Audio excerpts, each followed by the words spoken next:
1절로 13절 말씀 우리 같이 봉독하겠습니다. 마태복음 17장입니다. 1절로 13절 같이 봉독합니다. 엿새 후에 예수께서 베드로와 야고보와 그 형제 요한을 데리시고 따로 높은 산에 올라가셨더니 그들 앞에서 변형되사 그 얼굴이 해같이 빛나며 옷이 빛과 같이 휘어졌더라. 그때에 모세와 엘리야가 예수와 더불어 말하는 것이 그들에게 보이거늘 베드로가 예수께 여쭈어 이르되 주여, 우리가 여기 있는 것이 좋사오니 만일 주께서 원하시면 내가 여기서 초막 셋을 짓되 하나는 주를 위하여, 하나는 모세를 위하여, 하나는 엘리야를 위하여 하리이다. 말할 때에 홀련히 빛난 구름이 그들을 덮으며 구름 속에서 소리가 나서 이르시되 이는 내 사랑하는 아들이요 내 기뻐하는 자니 너희는 그의 말을 들으라 하시는지라. 제자들이 듣고 엎드려 심히 두려워하니 예수께서 나와 그들에게 손을 대시며 이르시되 일어나라, 두려워하지 말라 하시니 제자들이 눈을 들고 보매 예수 외에는 아무도 보이지 아니하더라. 그들이 산에서 내려올 때에 예수께서 명하여 이르시되 인자가 죽은 자 가운데서 살아나기 전에는 본 것을 아무에게도 이르지 말라 하시니 제자들이 물어 이르되 그러면 어찌하여 서기관들이 엘리야가 먼저 와야 하리라 하나이까? 예수께서 대답하여 이르시되 엘리야가 과연 먼저 와서 모든 일을 회복하리라. 내가 너희에게 말하노니 엘리야가 이미 왔으되 사람들이 알지 못하고 임의로 대우하였도다. 인자도 이와 같이 그들에게 고난을 받으리라 하시니 그제서야 제자들이 예수께서 말씀하신 것이 세례 요한인 줄을 깨달으니라. 아멘. 오늘 예수님께서 산상에 올라가셔서 변화된 모습을 우리에게 보여주고 있습니다. 예수님의 변화된 모습은 다시 오실 예수님의 모습, 이 땅에 육신을 입고 오시기 전에 하나님 보좌 우편에 앉아 계신 예수님의 영광스러운 모습을 우리에게 보여주고 있습니다. 예수님이 메시아로 오셨고 하나님의 아들로 오셨다는 것을 우리에게 말씀해 주고 있습니다. 구약에서 계속 예언된 것이 메시아가 오신다. 그분은 고난의 종으로 오신다. 우리 죄를 짊어지고 십자가에 죽으시고 부활하실 것이다. 이 메시아 예수님이 오셨는데 유대인들은 영접하지 않았습니다. 예수님을 영접하는 사람들은 하나님의 자녀가 되고 예수님과 영원히 사는 이 영광스러운 그 하늘나라에 사는 복을 주셨습니다. 오늘 17장에서 예수님은 산에 올라가시는데 1절을 한번 보세요. 엿새 후에 예수께서 베드로와 야고보와 그 형제 요한을 데리시고 따로 높은 산에 올라가셨더니, 여기 엿새 후는 무엇을 가리키냐면 21절에 보면 이때로부터 예수 그리스도께서 자기가 예루살렘에 올라가 장로들과 대장들과 서기관들에게 많은 고난을 받고 죽임을 당하고 제3일에 살아나야 할 것을 제자들에게 비로소 나타내시니, 그러니까 예수님이 예루살렘 올라가셔서 많은 고난을 받고 십자가에 죽임 당하고 3일 만에 부활하실 것을 제자들에게 첫 번째로 말씀하십니다. 가이사랴 빌립보에서 베드로가 주는 그리스도시요 살아계신 하나님의 아들입니다. 이 신앙 고백을 예수님이 너무너무 기뻐하세요. 그리고 예수님은 예루살렘 올라가시게 되고 십자가에 죽으시고 부활하실 거다. 이 말씀을 하시고 나서 엿새가 지냈습니다. 예수님은 베드로랑 야고보랑 요한을 데리고 따로 높은 산에 올라가셨습니다. 여기 높은 산은 다볼산이라고 하는 분이 많이 계시고요, 헐몬산이라고 하는 분이 또 많이 계십니다. 다볼산은 580m, 한번 올라가 본 적이 있는데 지금도 그 그리스 계통의 교회가 있더라고요. 근데 이곳에 높은 산을 하기는 조금 580m, 갈릴리에서 호수에서 한 20km 밑에 쪽에 있는데요, 나사렛에서는 동쪽으로 한 10km 지점인데, 이 다볼산이라고 말하기보다는 헐몬산이 안 좋을까 생각이 들어요. 헐몬산은 2760m 됩니다. 우리나라 백두산 높이 정도인데, 이 산에는 사철 꼭대기에 눈이 있습니다. 아마 한 1200m 정도의 중턱에서 예수님은 제자들과 함께 올라가지 않을까. 성경학자 이렇게 얘기하는 의견이 상당히 일리있다고 생각이 되는데요. 2절을 보세요. 그들 앞에서 변형되사 그 얼굴이 해같이 빛나며 옷이 빛과 같이 휘어졌더라. 그들 앞에서 변형이 됐다. 예수님이 세 제자 앞에서 변형이 됩니다. 얼굴이 해같이 빛납니다. 옷이 빛과 같이 휘어졌습니다. 자, 이것은 모세가 시내산에 올라간 것을 모티브로 해서 예수님은 모세보다도 더 탁월한 분, 더 영광스러운 분인 것을 말씀합니다. 모세는 얼굴만 빛났지만은 예수님은 보면 얼굴이 해같이 빛나고 또 옷이 빛과 같이 휘어졌더라. 예수님은 전체가 온 몸이 영광이 가득하고 빛과 같이 휘어진 것을 볼 수가 있습니다. 자, 3절에 보니까요, 그때에 모세와 엘리야가 예수와 더불어 말하는 것이 그들에게 보이거늘. 모세와 엘리야가 예수님과 지금 말하고 있는 것입니다. 베드로와 야고보와 요한이 이 모습을 보게 된 것입니다. 자, 이때 베드로가 제자들을 대표해서 이렇게 말을 합니다. 4절을 같이 읽어볼까요? 베드로가 예수께 여쭈어 이르되 주여, 우리가 여기 있는 것이 좋사오니 만일 주께서 원하시면 내가 여기서 초막 셋을 짓되 하나는 주를 위하여, 하나는 모세를 위하여, 하나는 엘리야를 위하여 하리이다. 여기 베드로가 예수님께 여쭈는 얘기에 보면 그 높은 산에 함께 있고 싶은 거예요. 그러니까 베드로와 야고보와 요한은 예수님이 하나님 아들인 것에 대해서 아직 좀 잘 몰라요. 좀 희미하게 한다고 그럴까요? 예수님이 모세랑 엘리야랑 대화하는 걸 보고 베드로가 뭐라고 하냐면 초막을 3개 지어가지고 한 초막에는 예수님, 또 한 초막에는 모세, 또 한 초막은 엘리야랑 이렇게 자기들 세 제자랑 같이 이렇게 오래오래 이 산에서 있자고 이렇게 이야기합니다. 인간적 이야기죠. 초막을 짓는다는 것은 초막절에 초막을 지어갖고 이스라엘 백성은 일주일 동안 자기들과 함께 예배를 드리고 말씀을 전수합니다. 근데 이 초막을 3개 짓단 말이에요. 텐트를 3개 친다 해도 좋아요. 모세랑 엘리야랑 예수님을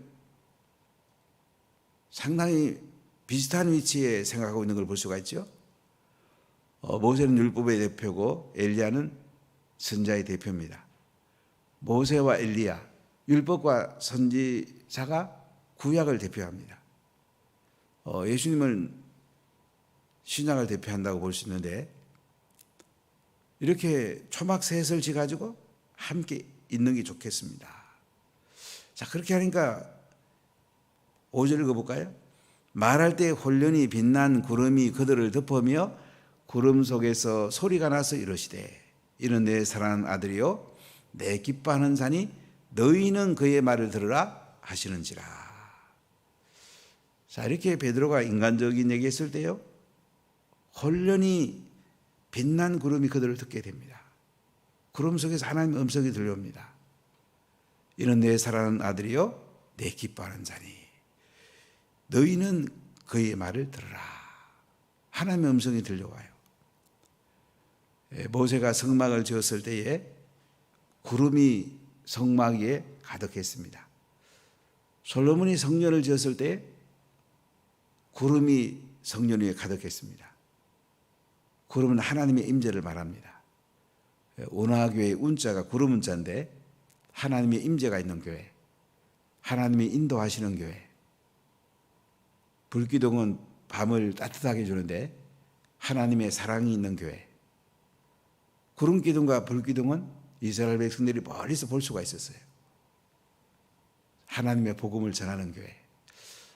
수요일에는 4가지 의미가 있다고 저는 성경을 보고 늘 운하교회를 생각하는데요. 구름기둥, 불기둥이 구름이 그들 위에 이렇게 덮여있는 가운데 하나님의 음성이 들려온 것입니다.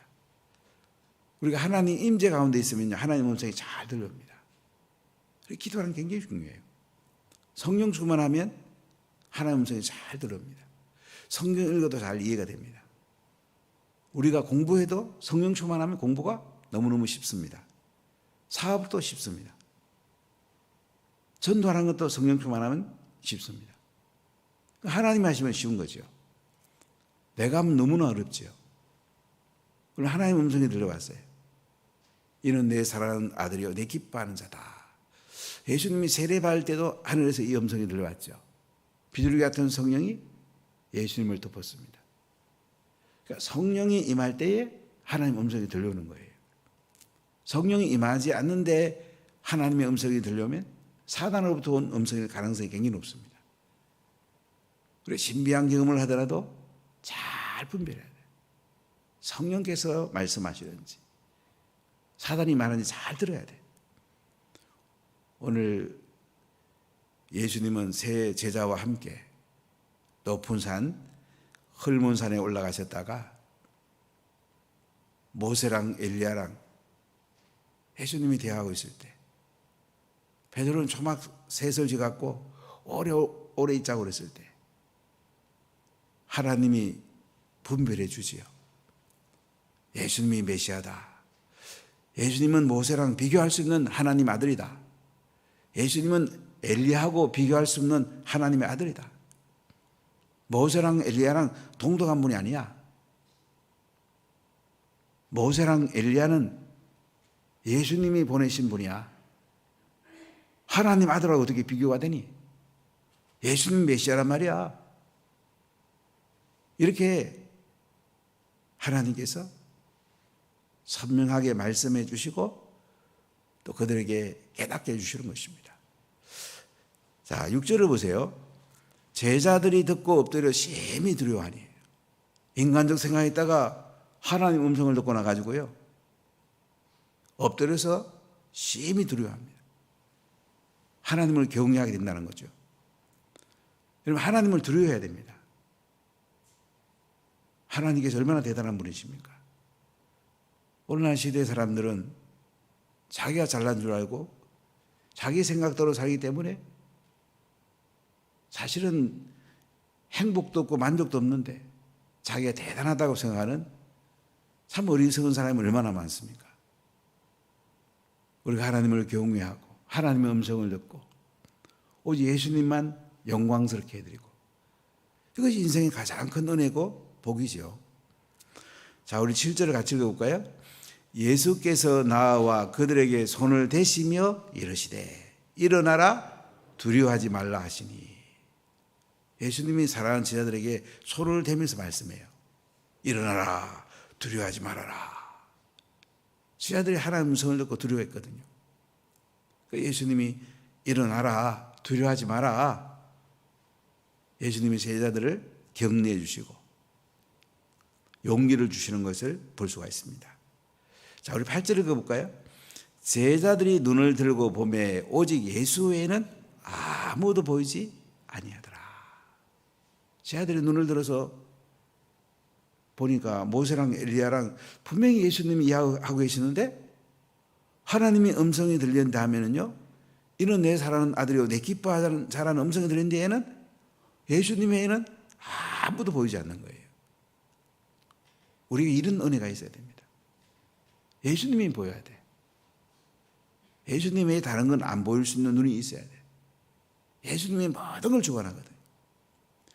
자꾸 우리는 예수님 보고 또 딴 거 자꾸 보다 보니까 영적으로 깊어지질 않아요. 예수님만 보면요, 다른 건 다 뚫립니다. 아주 간단합니다.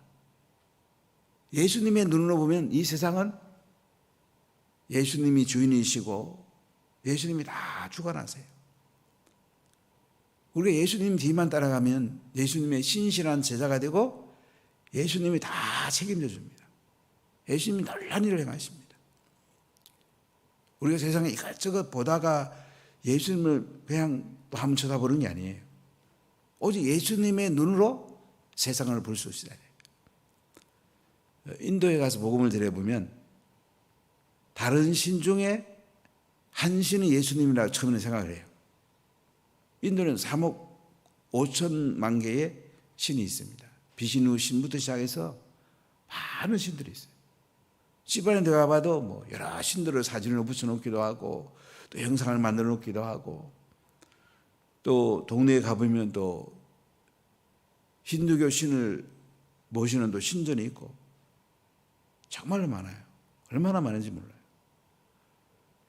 처음에 예수님을 그 신 중에 하나로 생각하는 거예요.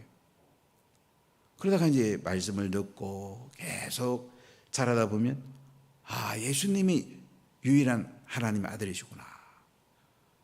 그리고 예수님의 이름으로 귀신들이 막 나가거든요. 하나님의 역사가 막 나타나거든요. 우리는 예수님의 눈으로 모든 걸 볼 수 있어야 돼요.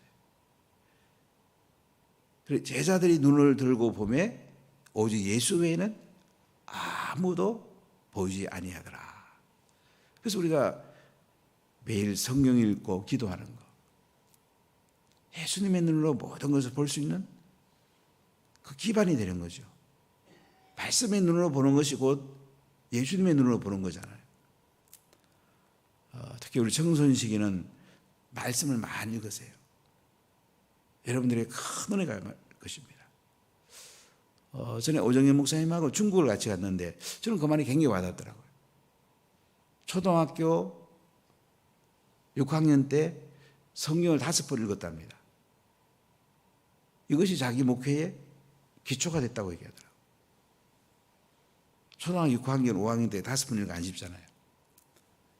그때 성경 읽는 것이 지금까지의 삶의 기초, 목회의 기초가 됐다고 그래요. 이 성경 읽으면요, 예수님이 보이고요.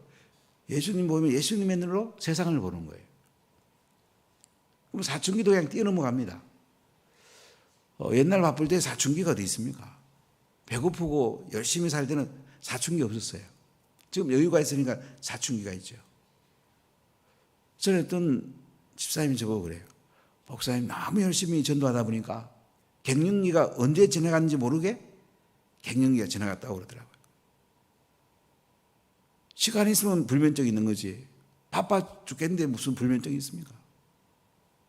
우리 열심히 하나님 나라를 위해 살면요, 세상 사람들이 겪는 거 안 겪고도 우리는 능히 하나님 나라를 위해서 중심을 모을 수가 있습니다. 예수님의 눈으로 보면 세상이 달라요. 중심이 예수님이잖아요. 자꾸 내 눈으로 보니까 이제 많은 문제가 있고 또 갈등이 오고 또 복음 전하는 게 힘들고 그러지, 예수님의 눈으로 보면 복음 전하는 것도 잘할 수 있고요, 제자 잡는 것도 잘할 수 있고요, 공부하는 것도 우리에게 너무 쉽고요, 사업하는 것도 안 어려워요. 예수님이 해주는 거니까. 예수님이 하시면 못할 게 뭐가 있겠어요. 참 예수님 대단한 분이에요. 그래, 높은 산에서 예수님이 변화되어서 사랑하는 제자들과 함께 있으면서 참 예수님이 메시아다, 예수님이 하나님 아들이다, 이걸 너무나 분명하게 보여주는 거죠. 또 예수님이 이 변화된 모습으로 다시 재림할 것을 사랑하는 제자들에게 보여주는 거죠. 여러분 9절을 같이 읽어볼까요? 그들이 산에서 내려올 때에 예수께서 명하여 이르시되 인자가 죽은 자 가운데서 살아나기 전에는 본 것을 아무에게도 이르지 말라. 이제 높은 산에서 내려옵니다. 헐몬산에서 내려옵니다. 헐몬산에 우리가 한 1500m 정도까지 가봤나? 이게 좀 어느 정도까지 올라가 봤는데 상당히 높습니다. 여기서 이렇게 이제 지자들과 함께 내려오면서 인자가 죽은 자 가운데 살아나기 전에는 본 것을 아무에게도 이르지 말아라. 왜 그럴까요? 알려주면은 유대인들이 이제 메시아로 또 맞이할 텐데 이 메시아는 그냥 고난의 종으로 온 메시아가 아니고 로마의 압제로부터 이스라엘을 건질 메시아, 정복자 메시아. 이렇게 맞이하면 안 되잖아요. 예수님을 오해할 수 있기 때문에 아무에게도 이르지 말라고 그럽니다. 자, 그랬더니 제자들이 질문을 해요. 10절에 보니까 그러면 어찌하여 서기관들이 엘리야가 먼저 와야 하리라 하나이까? 메시아가 오시기 전에 그러면 엘리야가 먼저 온다고 서기관들이 말하는데 예수님 이건 무슨 뜻입니까? 그러니까 예수님 대답을 합니다. 11절에 뭐라고 그래요? 엘리야가 과연 먼저 와서 모든 일을 회복하리라. 12절 내가 너희에게 말하니 엘리야가 이미 왔으되 사람들이 알지 못하고 임의로 대화했도다. 인자도 이와 같이 그들에게 고난을 받으리라 하시니. 엘리야가 이미 왔다는 거죠. 그러니까 메시아가 오시기 전에 말라기서를 보면 엘리야가 온 뒤에 메시아가 온다. 엘리야가 예수님의 오실 길을 예비한다. 예수님께서는 이미 엘리야가 왔다. 사람들이 알지 못하고 임의로 대우했다.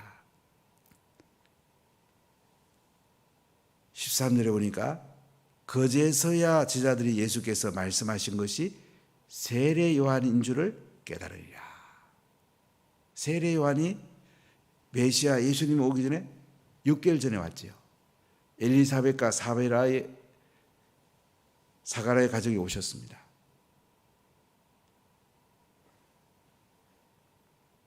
헤롯 안티파스가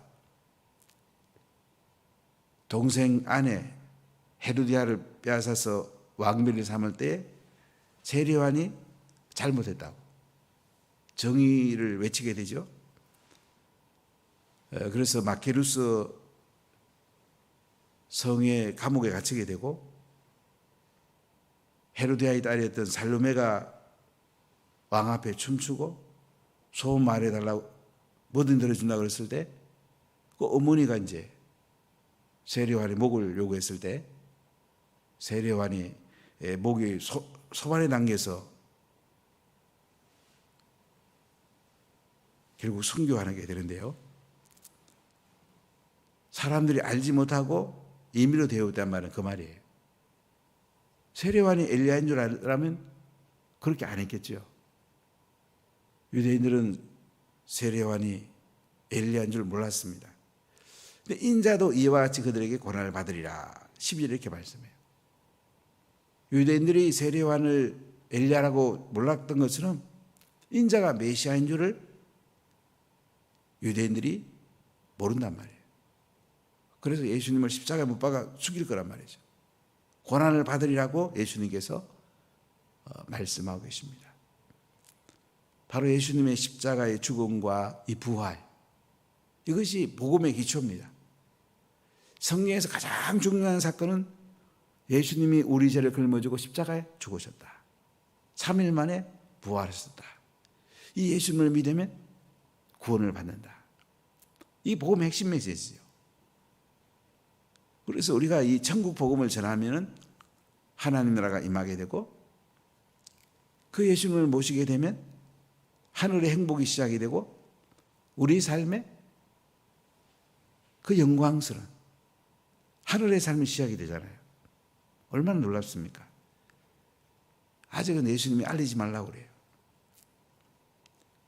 예수님께서는 이렇게 영광 가운데 다시 올 것을 변화된 모습으로 지하들에게 보여줬습니다. 우리는 예수 믿고 나면 이게 보이잖아요. 참 대단하지 않습니까? 우리가 이게 보이고 경험을 하는데, 하늘의 삶을 사는데 어떻게? 십자가에 죽으시고 부활한 예수님을 전하지 않겠습니까? 전하는 게 기쁨이잖아요. 전하는 것이 가장 아름다운 발걸음이잖아요. 전하는 것이 하늘의 상인데, 예수님이 가장 기뻐하는데, 우리가 이렇게 하는 것이 가장 행복하지 않겠습니까? 오늘 여러분들이 성령 충만한 가운데 하나님의 음성이 잘 들려서 이 메시아이신 예수님을 여러분 삶 속에 드러내고 또 입술로 증거하고, 여러분에게 또 하늘의 영광이 임하고 하나님의 놀라운 은혜와 복이 임하기를 예수님 이름으로 간절히 축복합니다.